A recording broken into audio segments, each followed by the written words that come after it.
Hello everyone, welcome to my newest series, The Conspiracies of Antarctica. Is the government hiding things in Antarctica? Are there alien civilizations buried deep under the ice? Is the South Pole an earthquake machine that can create an earthquake anywhere around the world? Or does the South Pole even exist because it's just an ice wall that goes around the outside of the Earth? Now these, believe it or not, are all conspiracies that I get in my DMs all the time, and you can see the comments on some of my videos, just how far they go. And I wanted to make a video just talking about some of these and talk about some of the things that I personally saw living at the South Pole and living in other places in Antarctica over the last 6 years. And we'll put some of these theories to the test. So this is my newest series called The Conspiracies of Antarctica, and this is going to be a fun one. Today we're going to talk about the flat Earth. Does Antarctica exist, or is it just a ring of ice going around the outside of the globe? Now, a lot of people think the flat earthers don't exist, or they're just having a laugh, or they're just trying to get reactions out of people. But the amount of videos that I get in my inbox with proof that the Earth is flat is astonishing. And some of the theories just go pretty wild. So we're going to look at some of those today, and we're going to look at some of the things that actually happen in Antarctica that might disprove you. Sorry, flat earthers. I'll look for you in the comments. I'm sure there'll be plenty disproving what I have to say. Now, we'll talk about government conspiracies and government cover-ups in one of my later videos, but the one thing I want you guys to keep in mind as we go through this series is that the United States is not the only government that's down there, right? There's 70 different countries that have bases down there, and they all have governments. So when you say the government is hiding something, it's primarily Americans that tell me this. The government is hiding something down there. The government is hiding weapons. There's 70 different countries down there. So out of all those 70 countries, we get 2 countries that can't even agree, whether a social media app should be banned or not. How do you think you're going to get 70 governments to all come together and their main goal, they can't agree on anything else, but their main goal is to convince the world that the Earth is a ball when it's actually flat. That seems like a big waste of resources. Now, as I mentioned, the most common conspiracy I get is that the South Pole doesn't exist because the Earth is flat. So what do they say when I say, well, I lived at the South Pole for a year. I was down there for 13 months.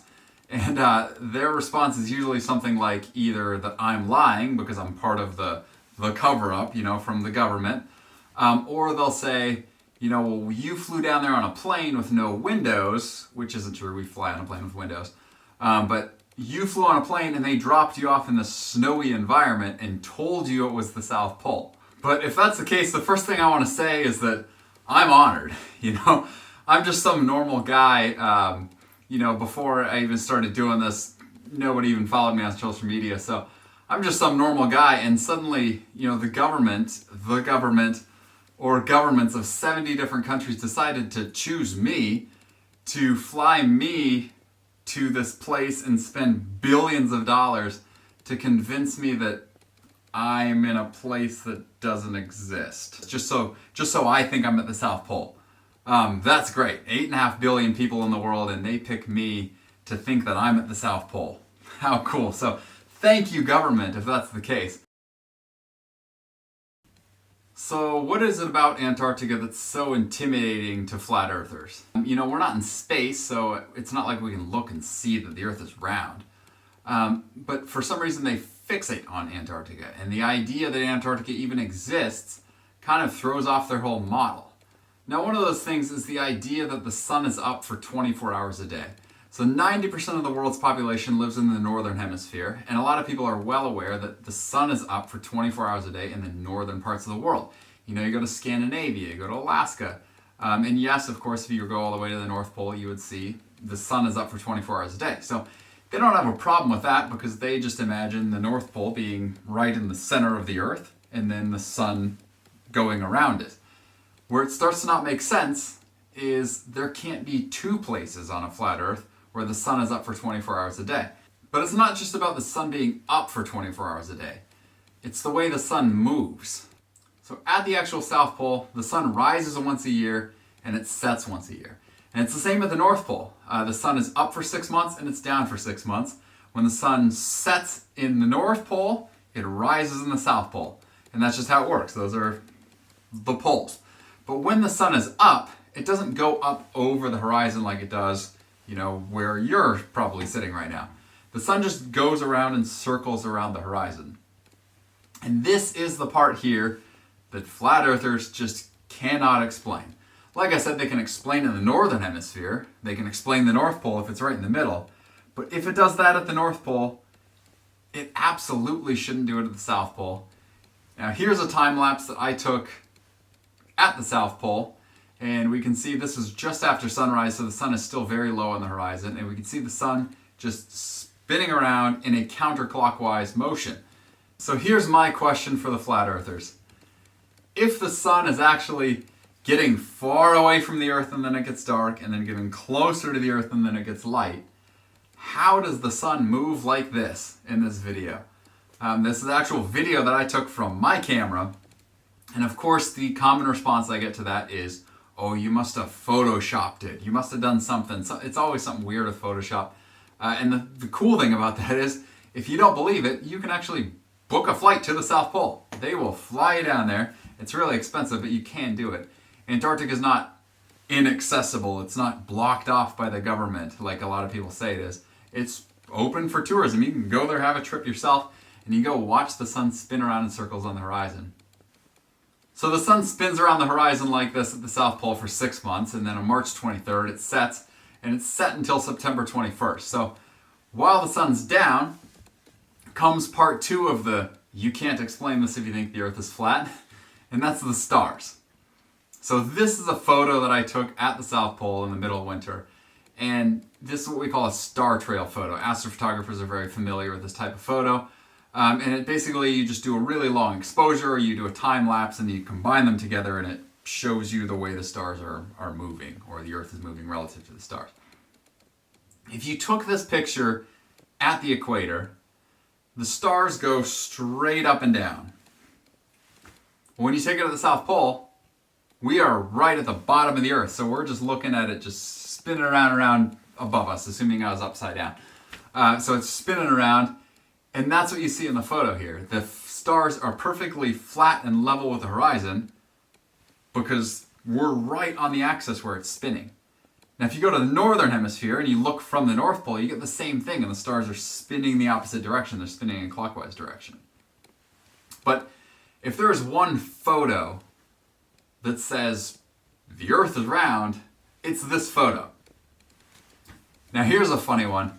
I actually got sent a video by a flat earth guy that's always sending me messages and sending me proof, that the earth is flat, with an explanation on star trails.